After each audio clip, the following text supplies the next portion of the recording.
Bonjour, je suis ravi de vous retrouver à Hyères sous un temps méditerranéen. Soleil, brise légère, nous avons quitté les mauvaises conditions à Gruissant, Tramontane et Mistral. Les marins sont venus en convoi, ici, jusqu'à Hyères. C'est même TPM qui est rentré le premier dans le port de Hyères pour cette étape qui a donc été annulée. Nous sommes arrivés un petit peu plus tôt à Hyères, ce qui permet aux organisateurs d'organiser aujourd'hui 3 parcours techniques que nous allons suivre. Donc je vous invite tout de suite à revivre les derniers événements. D'abord hier, tout ce convoyage, vous verrez que les marins se sont bien amusés. Et puis l'arrivée tardive dans le port de Hyères. Et enfin ce matin, le réveil des équipages jusqu'à ces 3 étapes. Le récit de cette journée, c'est parti.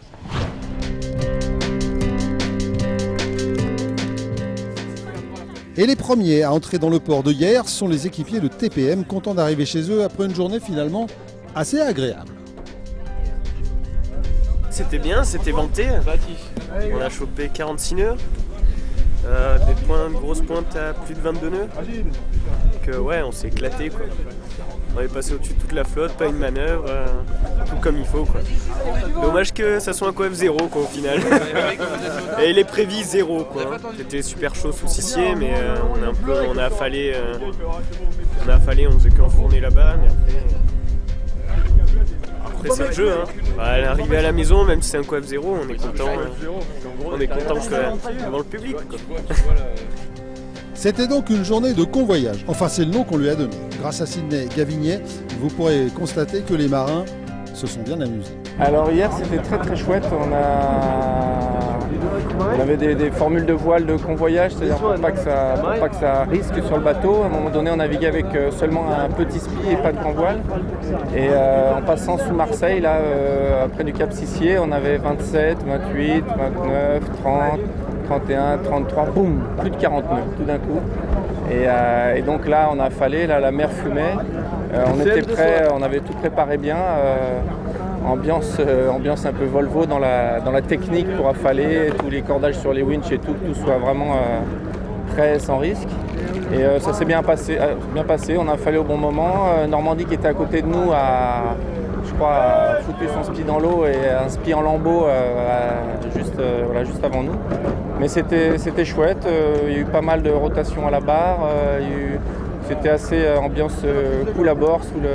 Et ce qui est assez marrant, c'est que finalement les côtes de Marseille, des Calanques, ressemblent pas mal aux côtes omanaises, des montagnes sèches qui se jettent dans la mer comme ça. Donc voilà, j'aurais dit aux gars, c'est presque aussi beau qu'Oman. Hein.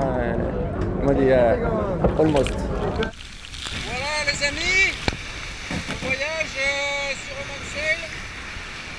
On va envoyer nos amis là-bas dans le fond. Je sais pas si ce qu'on fait est très raisonnable, parce qu'on a un bout de grand voile, avec un riz, le tourmentin c'est la voile orange, et le spi asymétrique, le petit spi. Alors, le bateau marche à 18 nœuds là maintenant, et on a 26 nœuds de vent. C'est beau, c'est beau. C'est l'aventure. Sur ce tour voile 2014 sur Omansel. Oh oui. Oui Farad. Farad, cœur de chat.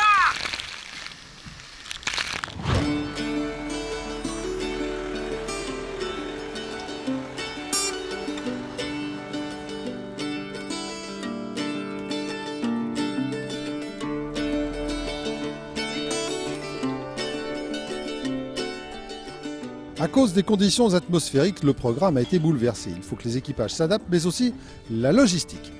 Ils s'appellent Laetitia, Marine ou Vincent, et dans leur domaine, ils sont entre guillemets l'huile dans les rouages. Le Tour de France à la voile, ce n'est pas seulement 7 marins à bord du bateau, rencontre avec ceux qui font le tour, mais sans jamais naviguer. Tu arrives ici, tu ranges un peu la veille, tu mets en place la nouvelle journée, tu prépares le petit déjeuner, et ensuite les sandwichs pour la journée à suivre, en fonction des courses. Une fois qu'ils sont là, en fait, c'est le petit déjeuner qui s'opère, dans le sens où ils prennent, ça dépend des étapes, mais en tout cas tous les jours on fait des œufs, donc des œufs plats, des œufs brouillés différents. Et maintenant on a à peu près une palette d'œufs qui est passée, c'est-à-dire environ une vingtaine d'œufs. Bon, ils sont 12, mais ça fait quand même des quantités assez importantes et on n'est que le matin.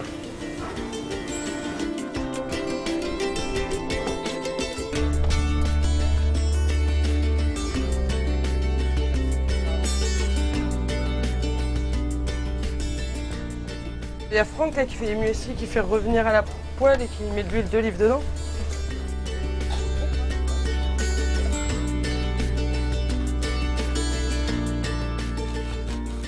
Donc là on va faire une glacière de sucré et une glacière de salé. Dans la glacière de salé en fait on va mettre 2 sandwichs par tête. Aujourd'hui ils sont sur une journée de parcours technique. Et dans la sucrée on met des barres de céréales, des pommes potes et des fruits. Et là normalement ça doit faire leur journée sur l'eau.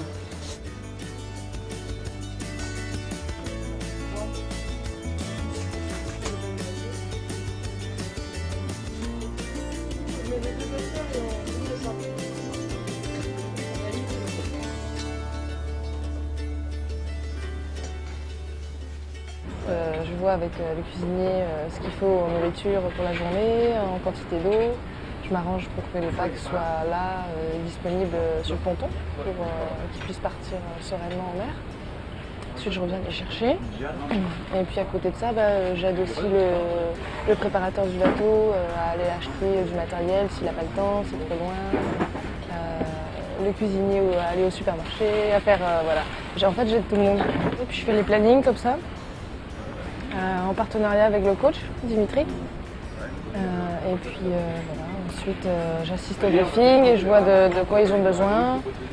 En général, bon, c'est des termes assez techniques, donc je participe pas à la manœuvre, à la voile et tout ça. Donc je suis vraiment à terre sur des choses très concrètes. Elle nous drive notre planning, elle nous gère un petit peu toutes nos petites affaires et puis elle nous facilite la vie à terre. Donc c'est agréable d'avoir quelqu'un de bonne humeur et qui est toujours présente, qui est toujours à l'heure et qui fait les choses plutôt bien.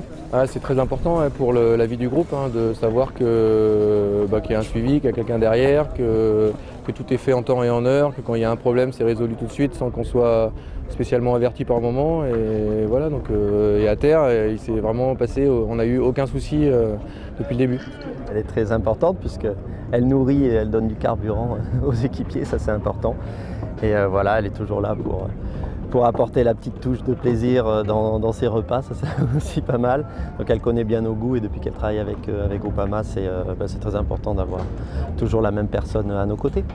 9h45, c'est l'heure de rejoindre les pontons avec au programme du jour 3 parcours techniques devant Hyères et Porquerolles. Il faut rattraper les coefficients perdus hier et recomposer le programme car la flotte est arrivée en avance, ça tombe bien. Preuve qu'elle est indispensable, Marine doit répondre à une demande soudaine juste avant le départ des bateaux. Là il faut vite aller chercher de la crème parce qu'ils se rendent compte qu'ils n'en ont pas pour la journée, donc étant donné que dans le sud ça tape, il faut que je me dépêche vite. A plus tard.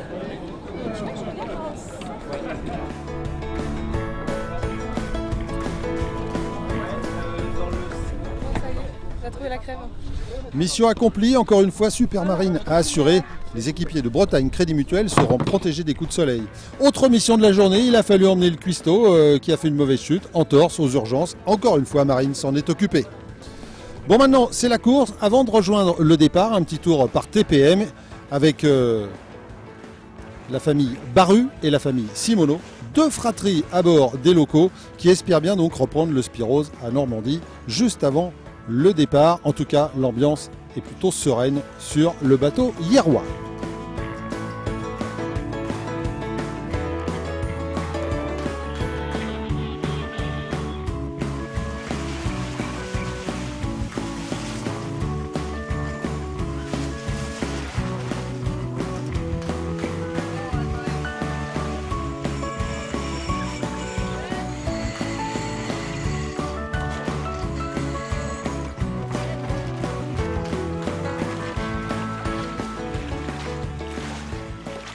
Bon, et puis maintenant, c'est la course. Et là, il n'y a pas eu de suspense. D'abord, les départs. Départ numéro 1, départ numéro 2, départ numéro 3. Bon, jusque-là, tout est normal.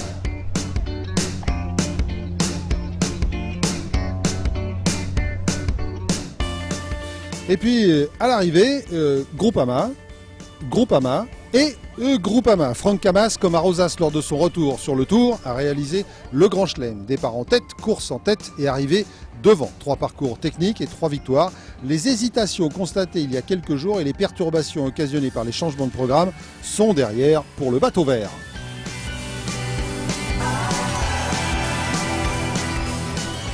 Courrier Dunkerque fut aujourd'hui à la peine. Le vent léger n'a pas réussi à Daniel Souben. 6 points concédés au total.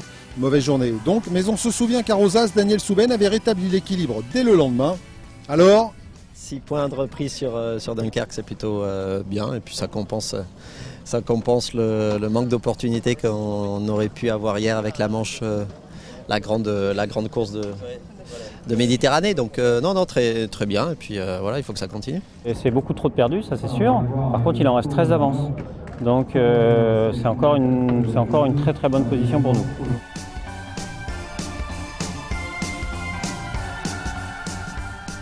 Mauvaise journée aussi pour TPM. Les jeunes Hierrois qui régataient devant leur public ont peut-être ressenti la pression. En tout cas, Normandie en profite pour reprendre le large à la grande déception de Florian Simoneau. Belle contre-performance, l'équipage est déçu. On a eu un changement d'équipage aujourd'hui qui était déjà prévu et donc qu'on aurait pu, je pense, peut-être mieux anticiper.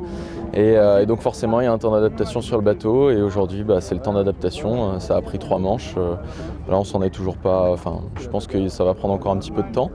Et là, il faut savoir rebondir là-dessus, je pense, et puis pas rester sur un échec et penser à demain, oublier la journée.